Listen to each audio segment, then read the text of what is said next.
बाबा साहब डॉक्टर अंबेडकर का जन्मदिन है और उस महानायक ने जो हमारे लिए काम किया कि आज मेरे जैसे व्यक्ति को, जो किसी फैक्ट्री में मजदूरी करता था, जो कहीं पे खेतों में काम करता था, जिसके माता पिता चपरासी की नौकरी करते रहे, जिसके दादा चमड़े की जूतियां छीलते थे, उन बाबा साहब डॉक्टर अंबेडकर के काम ने, उनकी मेहनत ने आज हमें इस मुकाम पे पहुंचा दिया कि सिर्फ भारत में नहीं पूरी दुनिया में जाके जोर से हिम्मत से जय भीम बोलते हैं। ये हिम्मत हमारे बाबा साहब डॉक्टर अंबेडकर ने दी है, उन्होंने हमें बनाया है, इसलिए उनका जन्मदिन मनाना, उनकी जयंती मनाना मेरे लिए गर्व की बात है। और हरियाणा वालों के लिए तो बहुत सारी चीज़ें कही जाती हैं कि हरियाणा आड़ा कहता, समझ में ही नहीं आता कि खीर कौन खा गया। मैं भी हरियाणवी हूँ, रहूँ यूपी में हूँ, पर तो हरियाणवी बोलने का जी कर रहा था। रे गए बोला हरियाणवी वाला ने तो बेरा ही नहीं पाकता कि उनकी खीर कौन खा गया। लागे रहे से फालतू में उल्टे सीधे काम करन, कोई डेरे कहन भाज रहा, कोई मंदिर कहन भाज रहा, कोई जागरण करवा रहा, कोई जो है सत्यनारायण की कथा करवा रहा, कोई कलश यात्रा निकाल रहा, और इनको पता ही नहीं इनके हिस्से की खीर खाने वाले जो लोग हैं, इनके बच्चों का आरक्षण खा गए, इनके बच्चों की शिक्षा खा गए, इनकी नौकरियां खा गए, इनके हिस्से की धन दौलत खा गए और कब्जा करके कुंडली मार के बैठ गए। हरियाणा वालों को जागना होगा, समझदारी से काम लेना होगा, इसलिए सारे के सारे तैयार हो लो, हरियाणा आड़ो, अपना हक लेकर रहेंगे, छोड़ेंगे नहीं जब तक अपनी हक अपने बालका के भविष्य में सुधार नहीं लेते, जब तक हम भी पीछे नहीं हटेंगे। क्योंकि हमारे पुरखे नहीं हटे, हमारे बाबा साहेब डॉक्टर अंबेडकर नहीं हटे, जिनके लिए इतनी सारी मुश्किलें पैदा की गई, जिनके सामने तमाम चुनौतियां पैदा की गई, लेकिन वो हटे नहीं। हमारे लोगों को सिर्फ एक मौका चाहिए, सिर्फ एक मौका, सिर्फ एक जेंटल पुश चाहिए, और उसके बाद हमारे लोग जिस तरह से अपने आप को साबित करते हैं, उसका सबसे बढ़िया उदाहरण जो है बाबा साहेब डॉक्टर अंबेडकर हैं।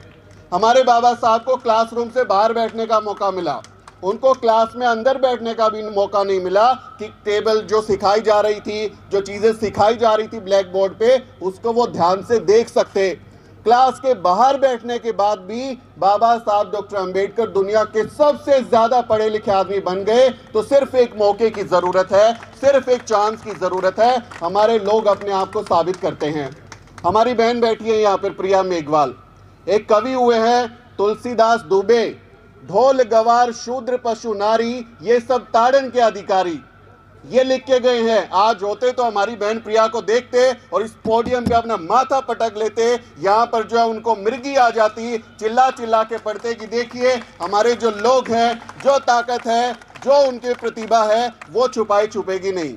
तो हमें अपने लोगों का सम्मान करना चाहिए, हमें उन्हें आगे बढ़ाना चाहिए। और बहन प्रिया जैसे जो लोग हैं, मैडम सुमेधा जैसे जो लोग हैं, हमें अपनी महिलाओं को आगे लेके आना चाहिए। बाबा साहब डॉक्टर अंबेडकर कहते हैं, मैं किसी समाज की प्रगति को, तरक्की को इस बात से आंकता हूँ कि उस समाज में महिलाओं ने कितनी तरक्की की है। हमारे लोग जो है उठ के आ जाते हैं कि वो काडर कैंप में जा रहे हैं, वो किसी जयंती कार्यक्रम में जा रहे हैं, किसी और जगह पे कार्यक्रम में जा रहे हैं, लेकिन अपने घर की महिलाओं को घर में ही छोड़ आते हैं। आपको अगर ये लगता है कि आप अकेले क्रांति कर लेंगे तो पिछले 70 साल में क्यों नहीं क्रांति कर पाए? आपको अगर ये लगता है कि महिलाओं को घर में छोड़ के आप जो समाज बदल लेंगे, तो समाज नहीं बदलेगा जब तक आधी आबादी को आप अपने साथ नहीं लाते हैं, जब तक उनको हिस्सेदार नहीं बनाते हैं, जब तक उनको इस तरह के कार्यक्रमों में शामिल नहीं करते हैं, अपने पुरखों के विचार से उनको अवगत नहीं कराते हैं, तब तक वो डेरों में जाएंगी, तब तक वो कलश यात्राएं करेंगी, तब तक वो बाबाओं के चंगुल में जाएंगी, तब तक वो अंधविश्वास में फंसेंगी। इसलिए जिम्मेदार आप लोग हैं। अगर अपने घर की महिलाओं को आप जागरूक नहीं कर पाते तो हम लोगों को ये जिम्मेदारी लेनी पड़ेगी कि हमारी वजह से ऐसा है।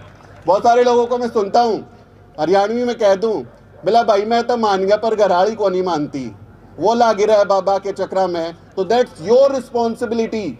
आपकी जिम्मेदारी है कि आप अपने महिलाओं को बराबरी के साथ में, लैंगिक समानता के साथ में, जेंडर जस्टिस के साथ में उनको साथ रखें और उनको सिखाएं। अगर उनको कोई चीज़ अभी समझ में नहीं आ रही है तो हमारी जिम्मेदारी है कि हम उन्हें समझाएं और अपने पुरखों से सीखिए।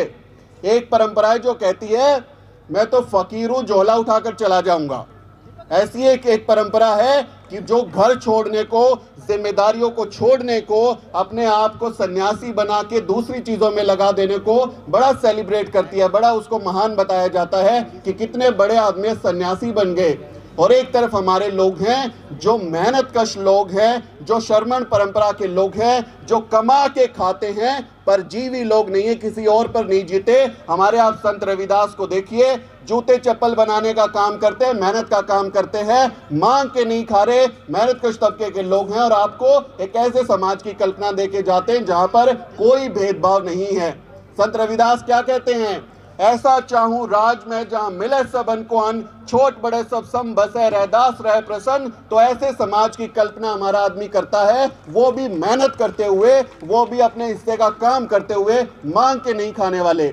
आप राष्ट्रपिता ज्योतिबा फुले को देखिए, माता सावित्रीबाई फुले को देखिए, परिवार को संभालते हुए, अपनी जिम्मेदारी को निभाते हुए उन्होंने समाज में सबसे ज्यादा काम करके दिखाया। इसीलिए आज हमारी महिलाएं जो हैं इतनी तरक्कियां छू रही हैं, आसमान को नाप रही हैं, क्योंकि माता सावित्रीबाई फुले ने उनके लिए गोबर का छींटा झेला, उन पर गोबर फेंका गया, उन पर पत्थर फेंके गए, उनको तमाम तरीके से प्रताड़ित किया गया। लेकिन हमारी माता सावित्रीबाई फुले नहीं रुकी, हमारे राष्ट्रपिता ज्योतिबा फुले नहीं रुके, और वो अपना काम करते रहे कि उनको पता था कि हमारे लोगों के लिए सिर्फ एक ही चीज है, शिक्षा।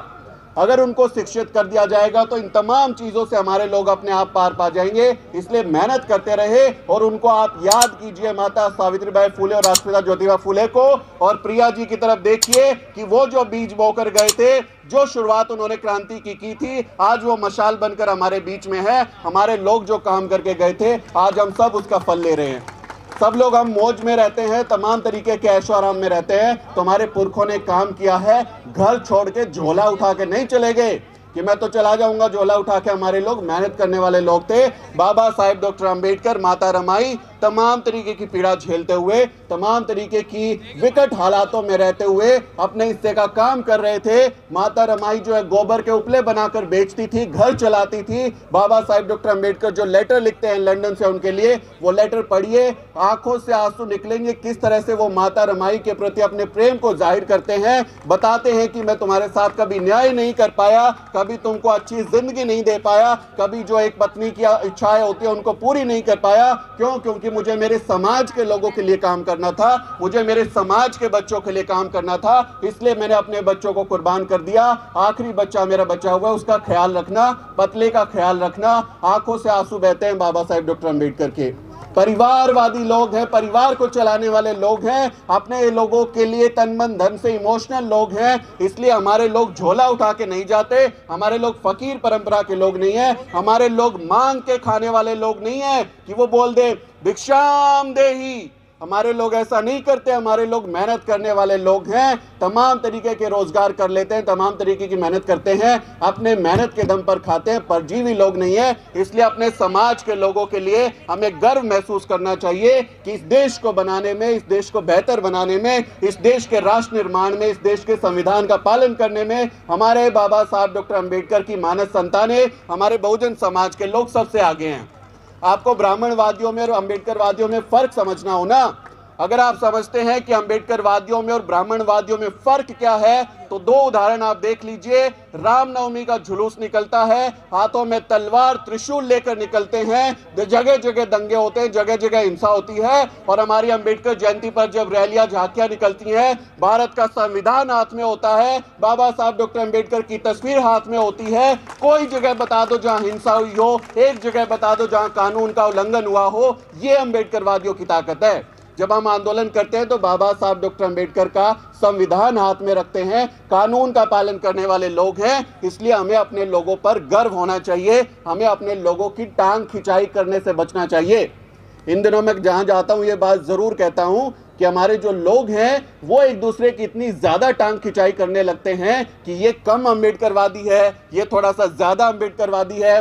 डॉक्टर लक्ष्मण यादव उससे कहते हैं कि वो 24 कैरेट का अंबेडकरवादी ढूंढते हैं, 22 कैरेट का अंबेडकरवादी उनको नहीं चाहिए। मिलावटी आरोप लगते हैं, कहेंगे कि ये तो समाज का गद्दार है। हमारे व्यक्ति अगर अम्बेडकरवाद की राह पर चलना शुरू कर रहे हैं तो आप उन्हें सम्मान से बात कीजिए। वो भले ही आज कम समझ रहा होगा अम्बेडकरवाद को, एक दिन आएगा कि वो समझेगा, लेकिन जिस दिन आप उसको गाली देते हैं, जिस दिन आप उसका अपमान करते हैं, वो अपने समाज से, आपके लोगों से दूर हो जाता है। इसलिए हमारी जिम्मेदारी है कि हम अपने लोगों से प्यार से बात करें, उनकी हौसला अफजाई करें। हर कोई अम्बेडकरवादी पैदा नहीं होता, अम्बेडकरवादी बनते हैं, बाबा साहब डॉक्टर अम्बेडकर को पढ़ते हैं, अपने विचारकों से मिलते हैं, अपनी सदियों की परंपरा को समझते हैं, तब जाके अम्बेडकरवादी बनते हैं। एक वक्त था जब मैं किसी मंदिर में घंटी बजाता था, हवन कीर्तन करता था, अपनी जिंदगी का लंबा हिस्सा मैंने धार्मिक चीजों में लगा दिया। बाबा साहब डॉक्टर अम्बेडकर को जब पढ़ा, समझे, तो हाथ पे जो ओम लिखवाया था वहां बुद्ध की प्रतिमा आ गई। तो ओम से बुद्ध का सफर हम लोग तय करते हैं, राम से बुद्ध का सफर तय करते हैं। वक्त लगता है, हथेली पर सरसों नहीं जमती, समय लगता है। जिस तरह तथागत बुद्ध को ज्ञान की प्राप्ति हो गई, जिस दिन हमारे लोगों को ज्ञान की प्राप्ति हो जाएगी, जिस दिन वो एनलाइटन हो जाएंगे, उनको समझ आ जाएगा कि उनके हिस्से की खीर कौन खा रहा है, कौन उनकी मेहनत को चुरा रहा है, उस दिन हमारे लोग भी जो है मुखर हो जाएंगे, विरोध करेंगे, रास्ते पर आ जाएंगे। इसलिए हमें अपने लोगों का सम्मान करना चाहिए, उनका हौसला बढ़ाना चाहिए, ना कि उनको गालियां देनी चाहिए। आपको याद होगा बिल्किस बानो का बलात्कार हुआ, उनके बलात्कारियों को बाहर छोड़ दिया गया, कहा गया कि संस्कारी ब्राह्मण है, उनके अच्छे संस्कार थे इसलिए छोड़ देते हैं। हाथरस में केस हुआ, उसकी पंचायत जो है आरोपियों के पक्ष में पंचायत कर रहे हैं, अपने लोगों का जो है वो बचाव कर रहे हैं। आप सोचिए, वो बलात्कारियों के साथ खड़े हैं, वो अपराधियों के साथ खड़े हैं, वो हत्यारों के साथ खड़े हुए हैं, तो क्या आप और मैं अपने समाज के पीड़ित लोगों के साथ नहीं खड़े हो सकते? क्या हम अपने समाज के पीड़ित लोगों के साथ खड़े नहीं होने चाहिए? वो बलात्कारियों का बचाव कर रहे हैं तो हम कम से कम अपने पीड़ित समाज के साथ में अपने लोगों के साथ खड़े होने चाहिए। ये हमारी जिम्मेदारी है कि हम इस बात को समझें। मैं चूंकि जर्नलिज्म से जुड़ा हूं तो आखिरी बात जर्नलिज्म पर कहता हुआ चला जाता हूं कि मैं भारत के अलग अलग मीडिया स्कूलों में पढ़ाई की, बड़े मीडिया स्कूल से पढ़ाई की और अलग अलग चैनलों में काम किया। आपके समाज का, मेरे समाज का एक आदमी भारत के मीडिया में मुझे नहीं मिला।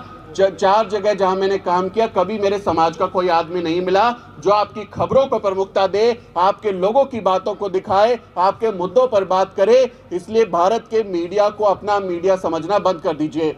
आपको लगता है कि भारत का मीडिया जो इस देश को बर्बाद कर रहा है, आपको लगता है?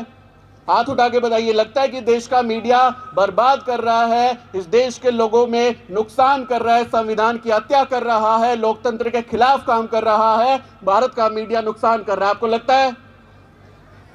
अब आपको गर्व होना चाहिए कि ये नुकसान करने में, इस देश को बर्बाद करने में हमारे समाज का एक भी आदमी नहीं है, क्योंकि भारत का मीडिया 99% सवर्ण लोगों के कंट्रोल में है। चंद जातियों के लोग भारत के मीडिया घरानों को चलाते हैं, जो इस देश में हिंदू मुस्लिम की नफरत फैलाते हैं, जो इस देश में एजेंडा भटकाते हैं, जो लोगों के जहन में नफरत फैलाते हैं, जो लोगों को मूर्ख बनाते हैं। मेरे समाज का एक आदमी रिपोर्टर नहीं है, एंकर नहीं है, एडिटर नहीं है, किसी भी बड़े चैनल का मालिक नहीं है। इसलिए मेरे देश के जो लोग हैं, मेरे समाज के लोग हैं, वो इस देश को खराब नहीं कर रहे, आपके लोग कर रहे हैं। आप अपने लोगों की गिरेबान पकड़िए, आप उनसे सवाल पूछिए कि क्यों इस देश को आप जो बर्बाद कर रहे हैं, हमारे लोगों पर लांछन लगाना बंद कर दीजिए। इसलिए आपसे अपील है कि भारत के मीडिया को जब आप देखें तो उसके जातिवादी चरित्र को भी देखिए कि कौन है जो आपके जहर फैला रहा है, कौन नफरत भड़का रहा है, कौन आपके बच्चों के भविष्य से खिलवाड़ कर रहा है, कौन जो है ये चाहता है कि आप जो है तमाशे में ही लगे रहें, आपको सुबह सुबह तारे सितारे दिखा दे, आपको सुबह भाग्यवाद में फंसा दे और कह दे कि आप जो है वहां तेल चढ़ा दीजिए, वहां पे फूल चढ़ा दीजिए, वो दाल चढ़ा दीजिए, उसको ये कर लीजिए, आपको भाग्य की प्राप्ति हो जाएगी, आपको धन मिल जाएगा। वो चाहते ही हैं कि हम उन चीजों में फंसे रहे, हम पाखंड में फंसे रहे, कभी वैज्ञानिक चेतना हमारे अंदर ना आए। वो कहते हैं कि हमारे जो लोग हैं यहां बैठ के जो है ऊपर गोलों को इधर उधर कर देते हैं, तारों को इधर कर देते हैं, नक्षत्रों को बदल देते हैं। तो फिर बताइए भारत सरकार 500 करोड़ के चंद्रयान मंगलयान क्यों भेज रही है? क्यों 500 करोड़ रुपए खर्च कर रहा है?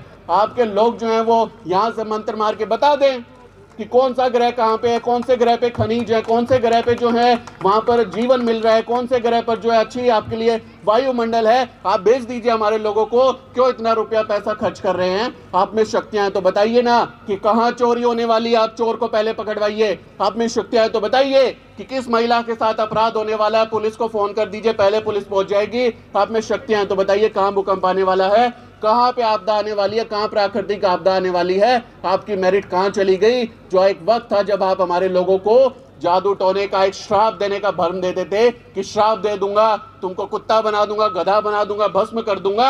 आज आपकी शक्तियां कहां चली गई? क्यों? क्योंकि इस देश में बाबा साहब डॉक्टर अंबेडकर का संविधान लागू हो गया, आपकी सारी पाखंडी शक्तियां चली गई। बाबा साहब ने एक कलम से, एक संविधान से सारे पाखंड को दूर कर दिया, इसलिए आज आपकी शक्तियां काम नहीं करती। आप कहते हैं आपका पुष्पक विमान जो है वो बिना तेल के उड़ा करता था, वो जाता था बिना तेल पानी के चलता था, आज कहाँ चला गया? ले आइए ना।